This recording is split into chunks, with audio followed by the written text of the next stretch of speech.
Olá! Vamos começar mergulhando direto no assunto desta nossa análise de hoje.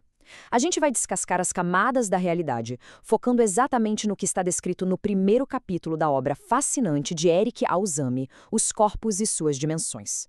O nosso foco de estudo aqui é investigar as profundezas das dimensões astrais. E, mais especificamente, a gente vai detalhar um reino incrível onde a ciência e a espiritualidade meio que dão as mãos, sabe?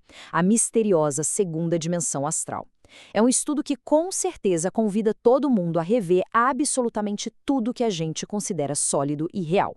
Bom, para começar a compreender a nossa própria existência e a imensidão de tudo que nos cerca, a gente precisa primeiro entender uma regra básica que o autor apresenta logo de cara. O texto afirma com muita clareza: a matéria física pode sutilizar-se ou condensar-se em 54 graus diferentes. Pensa nisso por um segundo. O mundo denso, palpável, a cadeira em que a gente senta, o chão que a gente pisa, tudo isso é só o primeiro e mais denso grau de uma escala gigantesca. É uma perspectiva incrivelmente matemática e estruturada para algo que, até então, muita gente considerava apenas místico. E quando a gente coloca essas informações frente a frente, o quadro geral fica ainda mais fascinante. Olha só, de um lado a gente tem o universo físico, composto por esses 54 graus de densidade material. Do outro, logo além daquela matéria física mais fina que a ciência tradicional consegue detectar, se abre o plano astral. E o mais louco é que este plano não está numa galáxia distante, não. Ele é composto por 53 dimensões sutis que interpenetram perfeitamente a nossa realidade conhecida. A gente ocupa o mesmo espaço, simultaneamente, separados só por frequências de vibração. A porta de entrada para esse universo paralelo é o que a obra chama de primeira dimensão astral. Ou, para simplificar, a dimensão cópia. E o conceito é literal mesmo. Para cada átomo que existe aqui no plano físico, seja de uma rocha, de uma folha ou de um ser humano, existe uma contraparte idêntica, só que mais sutil, vibrando nessa primeira camada. É como se fosse um espelho perfeito, refletindo toda a matéria tridimensional num estado levemente menos denso. E olhando para esse diagrama, que veio direto das páginas da obra do Zami, a gente consegue visualizar isso brilhantemente. A transição de um objeto super simples, tipo uma árvore física, e como ela se projeta nas dimensões seguintes fica muito clara. É um roteiro visual impecável. A gente vê a árvore densa de um lado e a sua primeira cópia idêntica logo ali do lado. Mas, a partir daqui, a lógica da matéria começa a sofrer uma transformação profunda e honestamente surpreendente. O que nos traz para o coração do nosso estudo de hoje. A segunda dimensão astral, um reino sem matéria. Porque olha só, se a primeira camada era uma cópia átomo por átomo do físico, a segunda dá um salto conceitual enorme. A gente entra num reino que desafia totalmente a necessidade de tocar ou medir. É um lugar que exige mente aberta tanto para a física das energias quanto para a filosofia. A ruptura aqui é total. Diferente da primeira dimensão, a segunda simplesmente não tem nenhuma matéria física correspondente. Os átomos sumiram. O que sobra? Apenas imagens. É uma dimensão inteira construída por contornos visuais. Mas calma, essas imagens não estão flutuando ao acaso, tá? Elas são rigorosamente sustentadas e coesas por um poderoso campo magnético.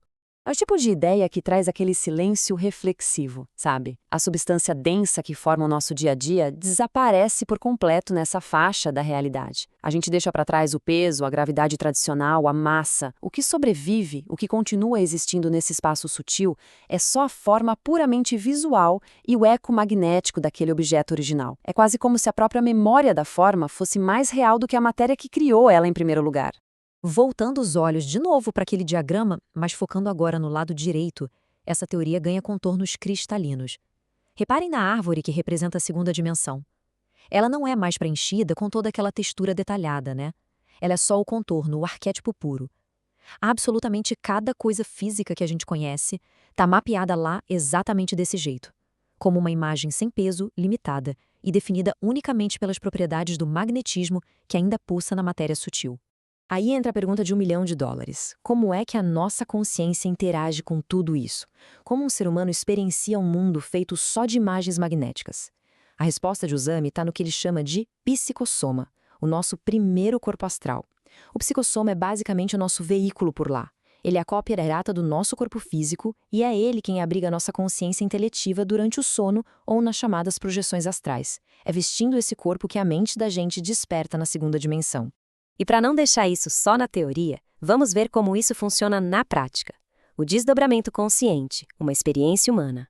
O autor traz pra gente relatos de quem vivenciou o choque absurdo de existir além da carne. É aqui que aquela ciência toda da dimensão se cruza com a experiência emocional mais profunda possível. A sequência do chamado primeiro relato é de tirar o fôlego. Primeiro passo: a pessoa percebe que está em pé, no próprio quarto. Segundo passo: o choque do reconhecimento. Ela olha para a cama, vê alguém dormindo de bruços e percebe, com muito espanto, que é o seu próprio corpo físico. O terceiro e mais revelador passo é a ação. Estupefato, o indivíduo se aproxima, toca o próprio braço físico e sente ele totalmente imóvel. Dá para imaginar a intensidade disso? Essa página, detalhando o relato, nos mostra bem a profundidade da questão. Ter a certeza absoluta de que se está acordado, observar o próprio veículo biológico ali, descansando, e ainda assim manter uma continuidade perfeita da própria personalidade, cultura e memória. Esse relato encapsula perfeitamente a natureza da segunda dimensão.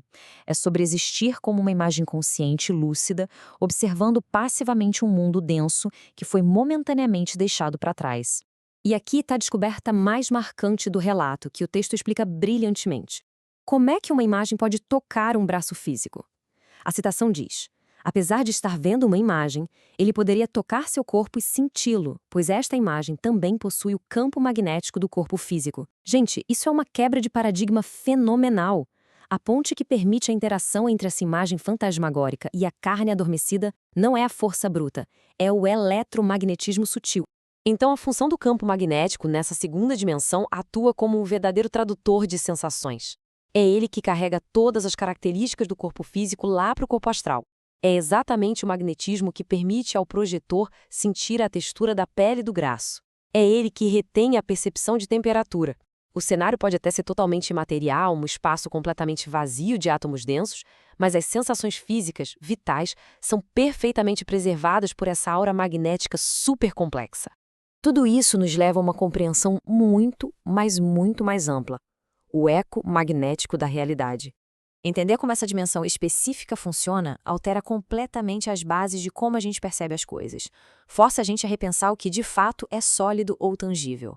O mundo definitivamente não termina onde os nossos 5 sentidos biológicos perdem a capacidade de medir as coisas.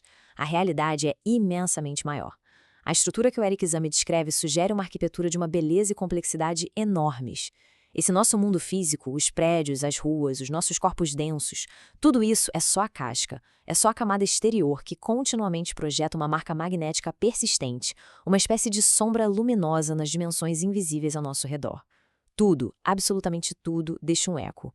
E conforme a gente vai concluindo esse nosso estudo profundo pelas leis e mistérios da segunda dimensão astral, fica no ar um pensamento muito poderoso.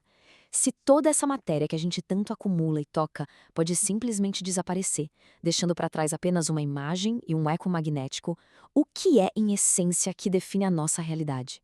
A verdadeira fundação da vida talvez não esteja naquilo que a gente consegue segurar com as mãos, né? Mas sim nas energias invisíveis que a nossa consciência habita. Fica aí essa reflexão para a gente pensar profundamente até a nossa próxima análise. Um grande abraço e até mais.